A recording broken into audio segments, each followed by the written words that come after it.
Nasib sopir dan kernet truk yang meledak ditabrak KA Brantas di Semarang.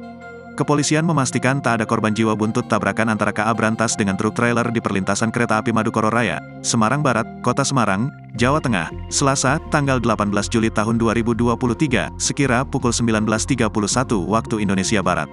Namun, kecelakaan tersebut menimbulkan satu korban luka, yakni penumpang kereta yang memilih untuk loncat dari gerbong karena panik.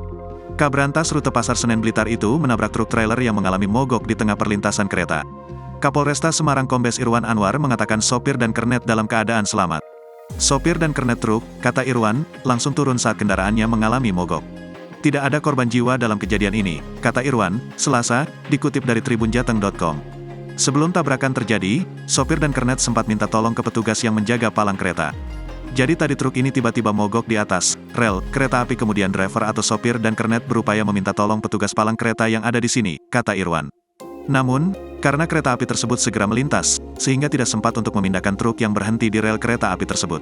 Tidak sempat ditolong, karena keretanya sudah keburu mendekat sehingga terjadi kecelakaan, tuturnya. Irwan menegaskan, truk tak menerobos palang. Truk trailer itu, kata Irwan, mengalami mogok secara tiba-tiba saat di tengah rel dengan kondisi palang rel belum tertutup. Truk tidak menerobos tapi mogok, palang pintu belum tertutup, katanya, Selasa, dikutip dari tribunjateng.com. Penyebab kebakaran kereta masih didalami, terutama hantaman terhadap kepala tronton yang diduga berisi bahan bakar minyak.